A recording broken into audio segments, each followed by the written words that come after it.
guys, this is Deborah with the Fan Party, and I'm back with another video tutorial. Today I'm going to show you how to make a large photo booth for your large products. You're going to need 5 large foam boards. I got mine from the Dollar Tree. Each are for $1, but you can get them for a little bit more at other stores. You also need a paper roll.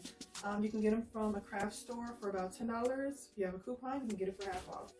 You'll need a tension rod or a curtain rod. Either will do. I think these are better than just regular sticks because you can't adjust it to the height that you need it. So there's that. So you also need some tape, scissors, a knife or a blade. I have these clips that I got from the dollar store. They're magnet clips for, a dry erase board or magnet board, but I'm going to use it to hold the paper down, but you can use a paper clip or a safety pin. I also have a cutting mat because we're going to need to cut a few pieces, and I think that's it.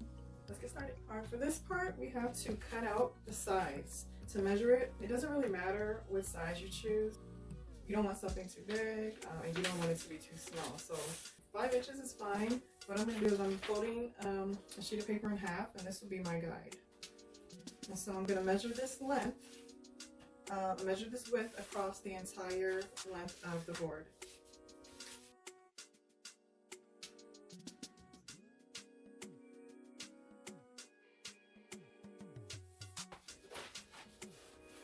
Once you've got it measured, go ahead and cut it out, and you're going to do the same thing. You're going to do it twice, once on this side and once on this side. You're doing it on the sides just so you can have a straight edge.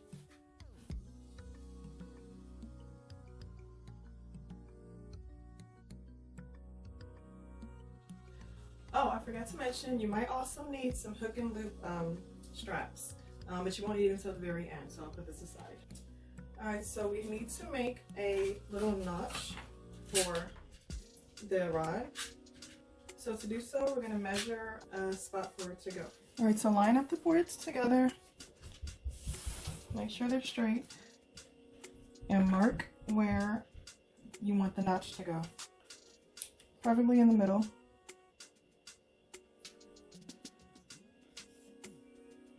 Now that we've got the mark, we just need to cut it out.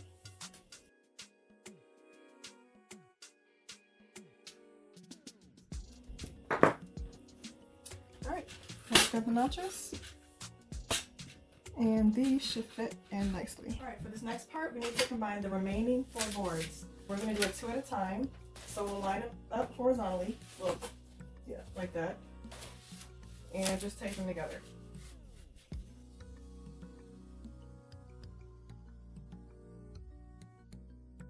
Alright, for this part we have to attach side panels to the front panel, and to do that we're going to take the straightest part, the straightest edge, and line it up against the front of the backboard, and this time we're going to tape on the inside of the board.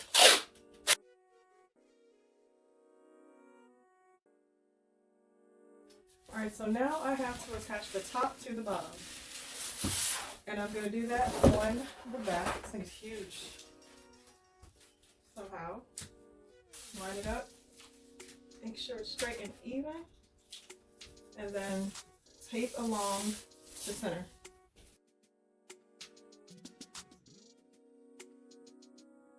Alright, so this is where the comes into play.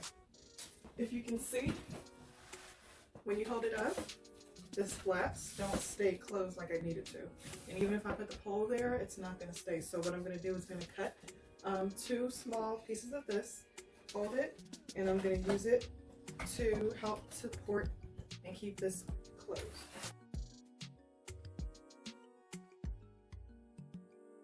So I'll take one side and place it on one of the folds.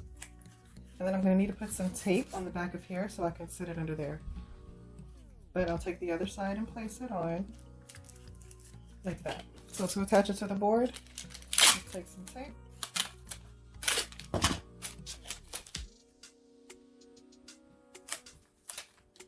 I don't think it's going to be strong enough, so I'm going to add some more.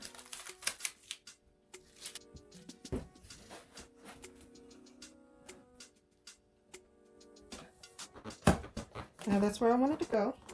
So now I can take the the clear backing off of the strip. Alright. Well, it'll hold without a problem. And I'm just going to repeat the same thing for the other side. Alright, so now what's left to do is to finalize it with our backdrop. Put your tension rod through the tube for your paper roll and slide it. Make sure it's you have it at the right length though, so it'll go through both sides.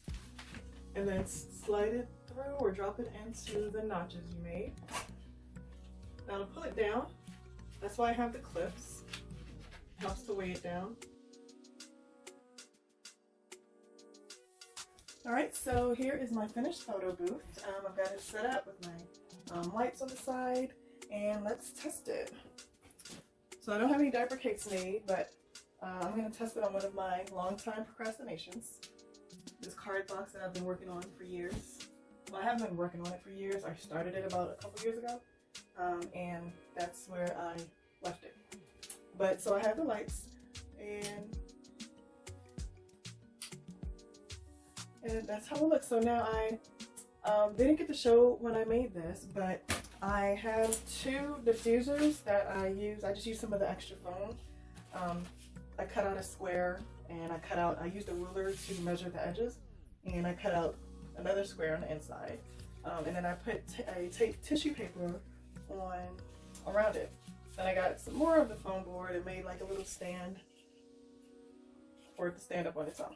So I made two of those so they can be light diffusers, so it's not too bright.